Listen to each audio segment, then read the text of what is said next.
नमस्कार, बहुत स्वागत है आप सभी का शख्सियत में। मैं हूं आपके साथ श्वेता मिश्रा अवस्थी। आज हमारे साथ बेहद खास मेहमान मौजूद हैं। हमारे साथ हैं मुख्य निर्वाचन अधिकारी राजस्थान प्रवीण गुप्ता जी। प्रवीण जी, बहुत स्वागत है आपका हमारे इस कार्यक्रम में। शुक्रिया। दाता सूचियों का पुनरीक्षण कार्यक्रम चला रहे हैं आप, किस तरह का ये कार्यक्रम है, कैसे लोगों को इससे बेनिफिट मिल रहे हैं? भारत निर्वाचन आयोग द्वारा एक पुनरीक्षण कार्यक्रम चलाते हैं, जिसके तहत हमारा उद्देश्य होता है युवाओं को जोड़ने का। जो हमारे 17-18 साल के युवा हो रहे हैं, जिनको पहली बार मतदाता बनना है, उनके लिए ये विशेष कार्यक्रम चलाया जाता है।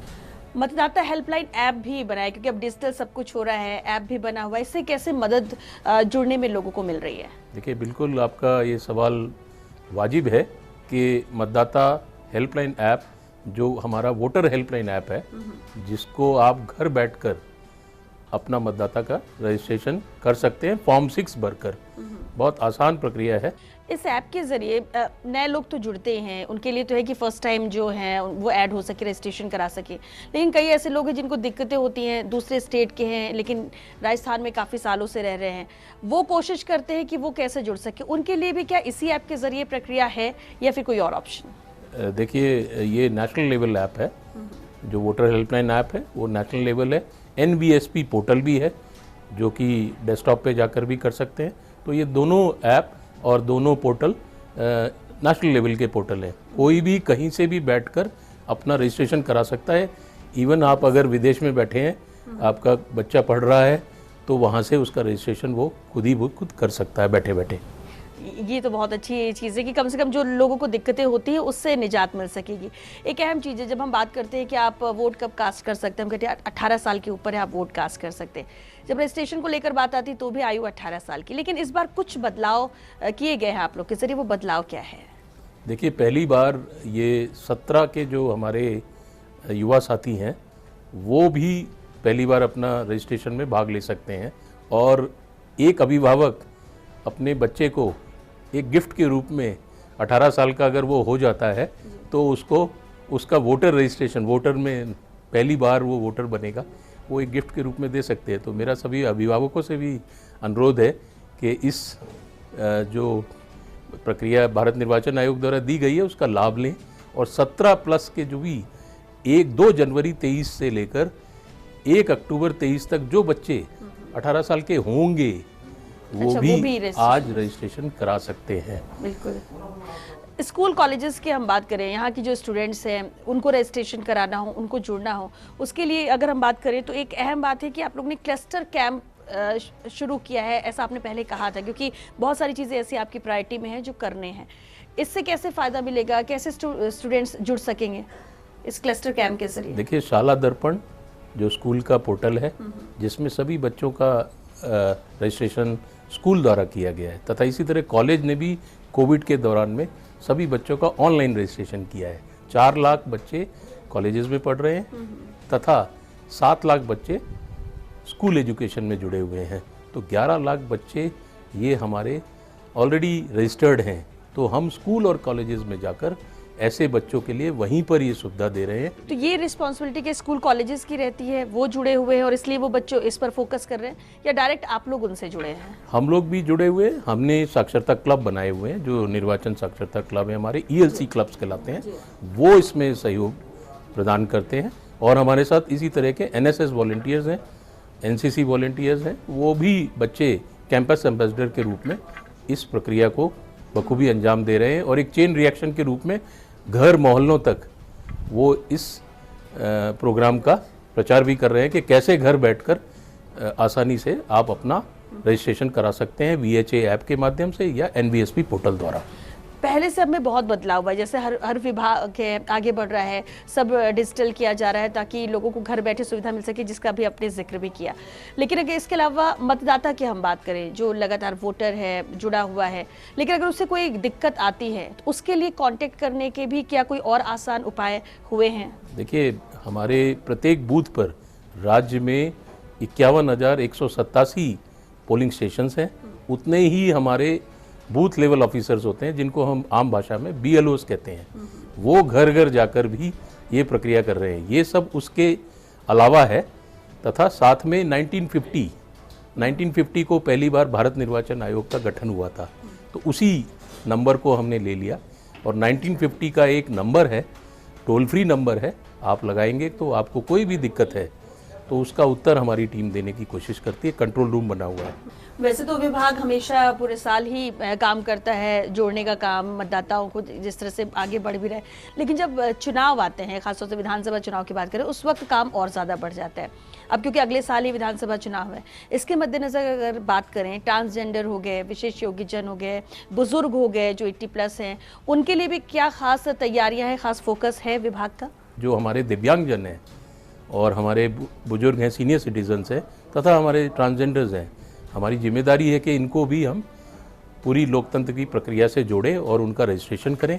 इसी उसमें हमने इस पुनरीक्षण कार्यक्रम में भी हमने जो हमारे दिव्यांगजन हैं उनका रजिस्ट्रेशन के लिए जो हमारे 146 घर हैं, होम्स हैं जहाँ पर वो बच्चे रहते हैं, वहाँ जाकर हमने उनका रजिस्ट्रेशन किया है। अब तक हम लोग 8000 लोगों का रजिस्ट्रेशन कर चुके हैं। तो ये कहते हुए मुझे हर्ष है और मैं चाहूँगा कि हमारे जो NGO साथी हैं और भी साथी हैं वो PWD ऐप का फ़ायदा ले सकते हैं और अपना रजिस्ट्रेशन आसानी से करा सकते हैं, नहीं तो BLOs ये सुविधा प्रदान कर रहे हैं। साथ में जो आपने प्रश्न पूछा था, PWD तथा सीनियर सिटीज़न के लिए घर पर वोटिंग का भी ऑप्शन है। ये पहली बार ऑप्शन आने वाला है। अभी बाई इलेक्शन में भी ये ऑप्शन 797 लोगों ने लिया है, उनके लिए ऑप्शन पहली बार किया गया है। दी जा रही है कि जो नहीं कर सकते उनके लिए वो दूसरा घर ऑप्शन बैठ है, के कम भी से कर कम सकते वोट हैं, उनका मिस वोट ना मिस हो, सबको जोड़ने का प्रयास। बिल्कुल, ये बेहद अहम है। गाहे बगाहे ये आरोप भी लगते रहते हैं कि मतदाता सूची से नाम काट दिया गया, किसी नेता के कहने पर या किसी प्रेशर में आकर कॉलोनी के नाम कट जाते हैं। इस आरोप में कितनी सच्चाई है? देखिए, ये आजकल टेक्नोलॉजी का ज़माना है, जैसे आपने कहा। साथ में जो ये आरोप है कि ये वोटर लिस्ट से नाम हट गया, उसकी प्रक्रिया बड़ी लंबी है। 7 दिन का नोटिस देना है हमारे SDM को, चस्पा करना है, BLO द्वारा घर जाकर वेरिफिकेशन है। इस तरह से नाम नहीं हटता। तथा चुनाव के पहले तो भारत निर्वाचन आयोग का बहुत क्लियर कट आदेश है कि नाम कोई भी नहीं हटाने हैं। हम लोग इसकी एक ASD लिस्ट बनाते हैं जिसको हम लोग कहते हैं एब्सेंटी, शिफ्टेड और डेड। हम लोग नाम नहीं हटाते हैं। अभी बाई इलेक्शन के पूर्व भी हमने कोई नाम नहीं हटाए। डेथ भी हो गई है तो भी नहीं हटाते हैं। अच्छा, लेकिन फिर ये शिकायतें भी आती हैं सर कि जब वोट कास्ट करने के लिए लोग जाते हैं, लंबी कतारें, उनका बूथ वो है, सब कुछ है कार्ड, लेकिन जब जाकर पता चलता है हमारा नाम ही नहीं है इसमें। लेकिन अगर नाम हटता भी है या कुछ भी प्रक्रिया के तहत, तो ये इंडिकेशन या जानकारी उस मतदाता को पहले से होती है या सडन ही ये कर दिया जाता है? देखिए, अगर ये ऑनलाइन प्रक्रिया, अगर आप अपना, आज हमने एक और प्रक्रिया की है कि अपना मोबाइल नंबर दे दीजिए, तो सब सुविधाएं हम लोग इपिक जो है हमारा, जो वोटर ID आप बोलते हैं, वो भी मिल जाएगा। तथा साथ में जो वोटर स्लिप है आपकी, आपको कहाँ जाना है, कहाँ नहीं जाना है, तथा अपनी सर्च फैसिलिटी का प्रावधान भी VHA ऐप में है। तो आप तुरंत देख सकते हैं कि कहीं का भी, पूरे इंडिया का आप वोट देख सकते हैं कि आपका वोट किस बूथ पे है। अगर आपको इपिक नंबर मालूम है तो बहुत आसानी से इपिक नंबर डालिए, आपका सब बूथ का सब डिटेल्स आ जाएगा कि इस बूथ पर है। अन्यथा आप अपना वोट जरूर चेक करें। मेरा सभी लोगों से, श्रोतागणों से भी अनुरोध है कि आप अपना सर्च फैसिलिटी में जाकर VHA में अपना वोट जरूर चेक करें। तथा ये वोटर लिस्ट लगाई भी जाती है, ड्राफ्ट रोल भी बनाया जाता है और पब्लिक के उसमें क्लेम एंड ऑब्जेक्शन लिए जाते हैं। तो हमें और जागरूक करने की आवश्यकता है। ये पूरी प्रक्रिया जो लीगल प्रक्रिया है वो बहुत क्लियर कट है, समयबद्ध तरीके से करते हैं। राजनीतिक दलों को उसकी वोटर लिस्ट भी दी जाती है समय पर, जब ड्राफ्ट बनाते हैं तथा जब फाइनल करते हैं। तो उस समय हमें देखने की ज़रूरत है, सबको मिल के काम करने की ज़रूरत है कि ऐसी बात आए नहीं, कहीं गलती से भी ना हो, कहीं टेक्नोलॉजी के द्वारा भी ऐसा नाम नहीं कटे। पूरा हम लोग प्रयास करते हैं और जो लास्ट में जो वोटर लिस्ट बनती है उस समय हम लोग डिलीट नहीं करते कोई नाम।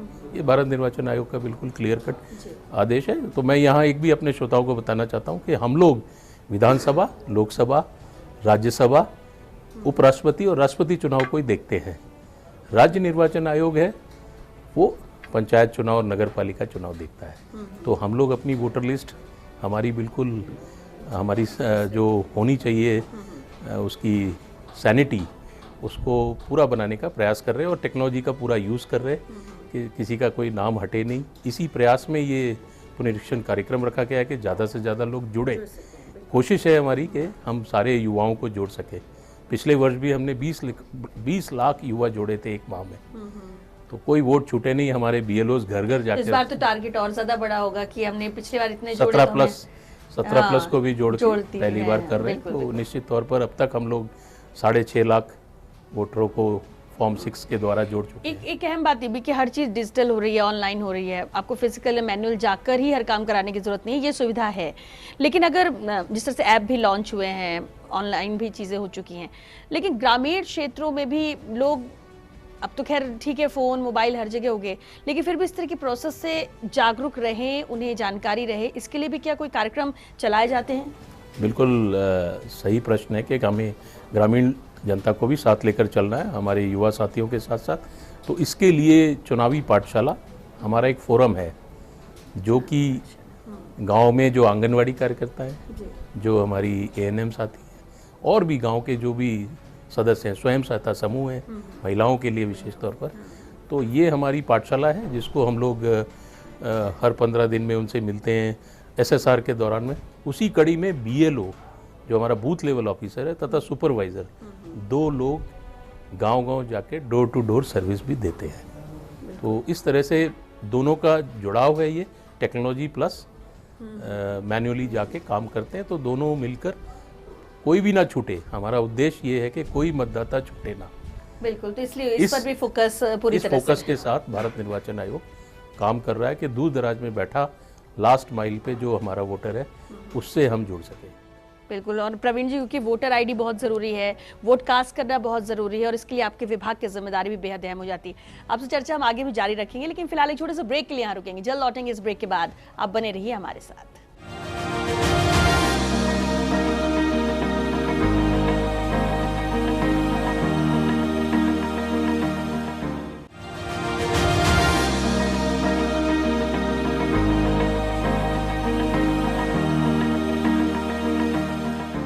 ब्रेक के बाद एक बार फिर आप सभी का स्वागत है। शख्सियत में हमारे साथ प्रवीण गुप्ता जी लगातार बने हुए। प्रवीण जी, बहुत स्वागत है आपका।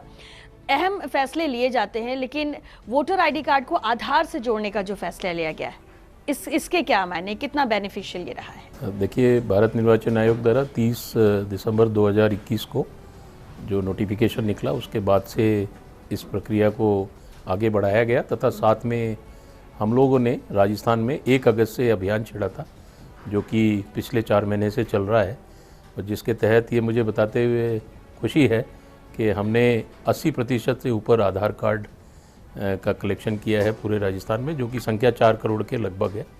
5 करोड़ के लगभग हमारे वोटर हैं।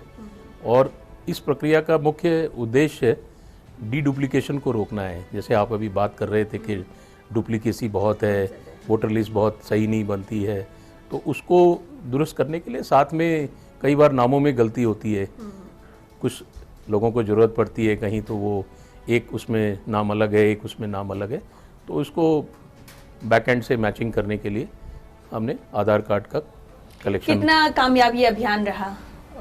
मैं कहना चाहूँगा ये बहुत बड़ा अभियान था, और इसको देखा जाए तो पूरे देश में राजस्थान ने अव्वल स्थान प्राप्त किया है। और जो वोटर लिस्ट को ठीक करने में हमें मौका मिला, एक बार वेरिफिकेशन करने का मौका मिला, कि घर घर जाकर प्रत्येक व्यक्ति को आइडेंटिफाई करने का मौका मिला, तो इसमें हमें बहुत फ़ायदा हुआ।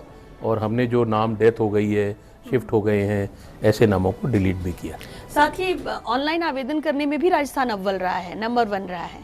ये भी क्या, ये पूरी प्रक्रिया या जो तैयारियां की गई थी उसका ही रिजल्ट ये रहा? देखिए, ये जिला निर्वाचन अधिकारी से लेकर हमारे जो एसडीएम हैं, जिनको हम ईआरओज कहते हैं, और बीएलओज, हमारी जो टीम है, हमारे 51,187 बीएलओज हैं, ये सब एक टीम का प्रयास है। और इन्होंने ही इसको पूरा कर दिखाया है कि आईटी के क्षेत्र में राजस्थान पीछे नहीं है।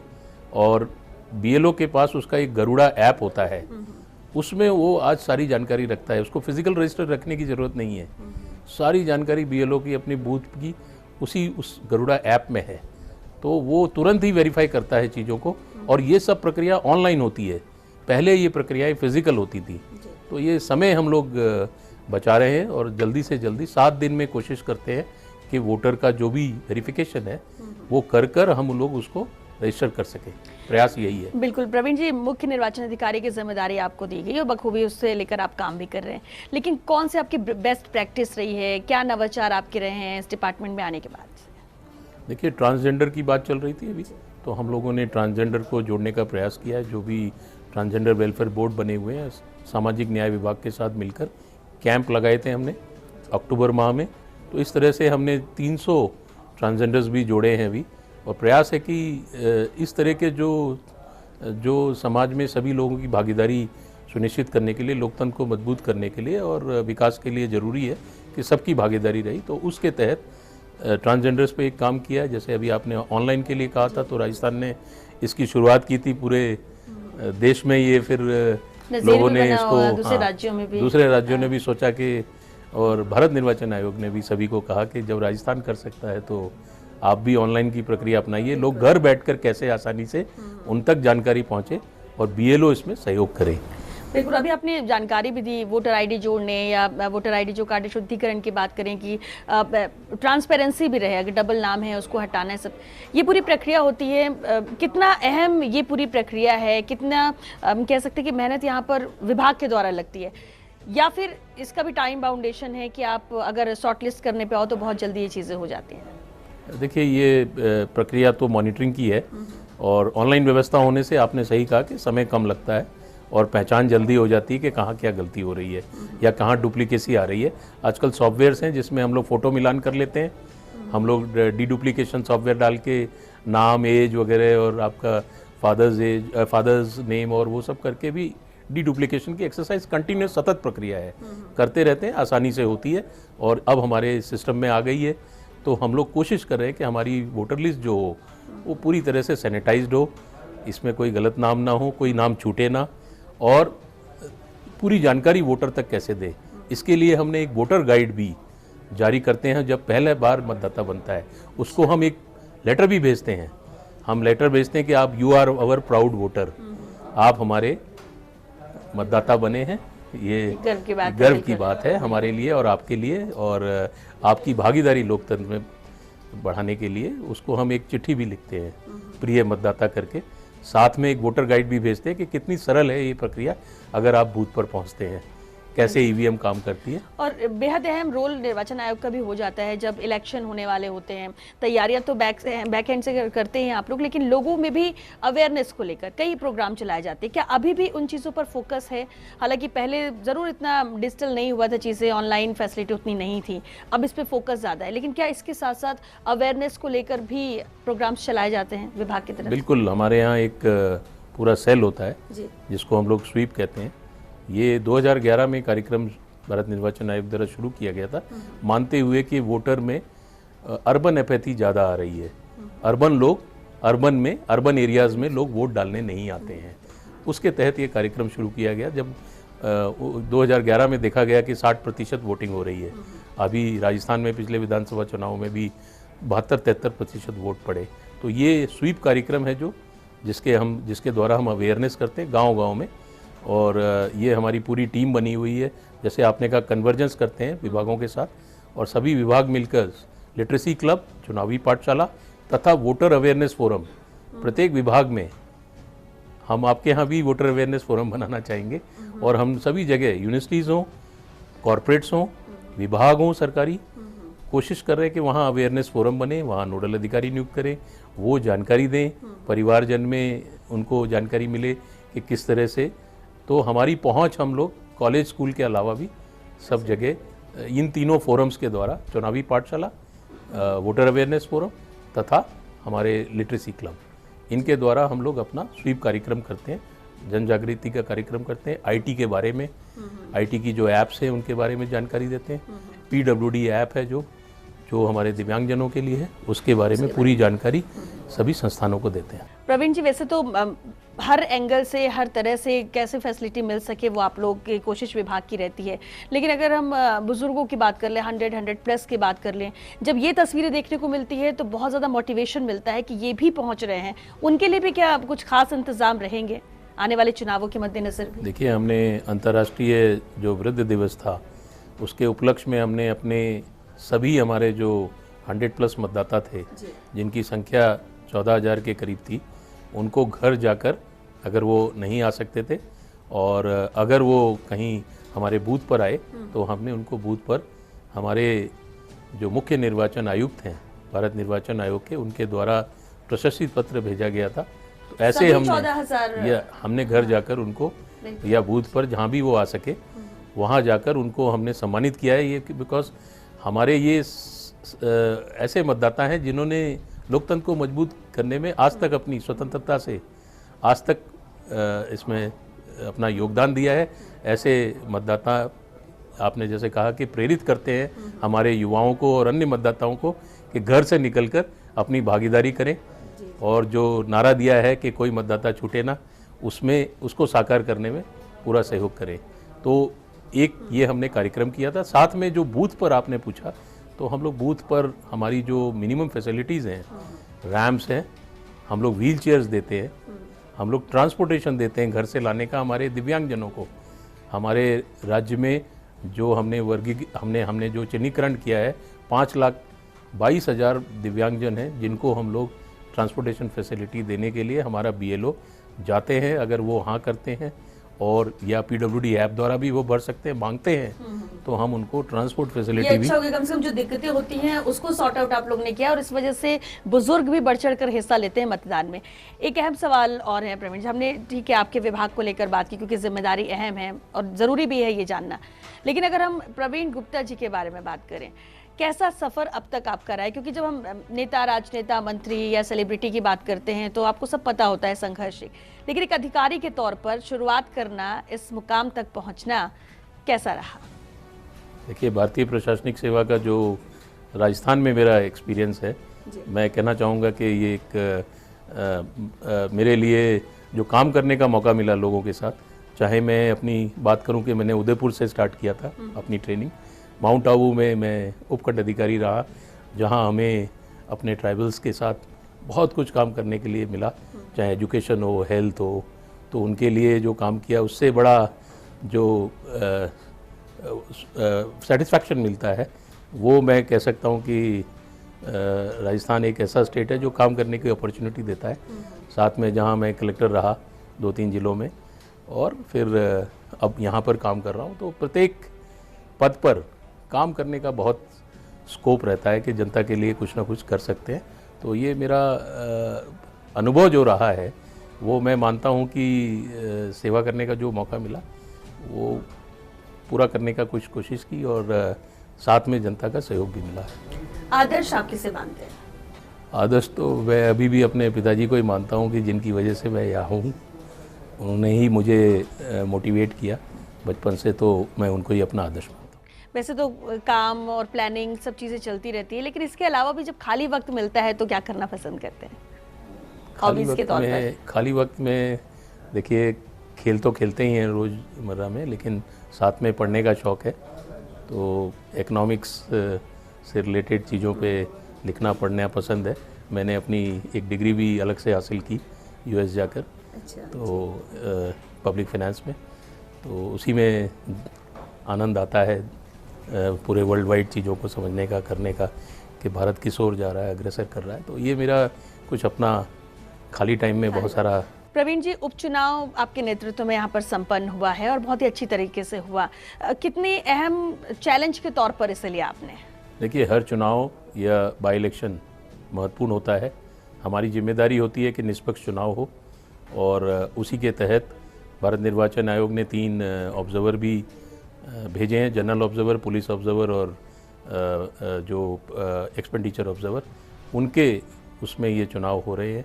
हमारे जिला निर्वाचन अधिकारी, हमारे जो रिटर्निंग अधिकारी है, वो मिलकर इसको उन्होंने बखूबी से जो निष्पक्ष तरीके से होना चाहिए चुनाव, उसको कराया है। हमारे व्यूवर्स के लिए क्या मैसेज देना चाहेंगे, जिसमें युवा भी हैं, बुजुर्ग भी हैं, वोटर्स भी हैं, चुनावों के मद्देनज़र कोई मैसेज?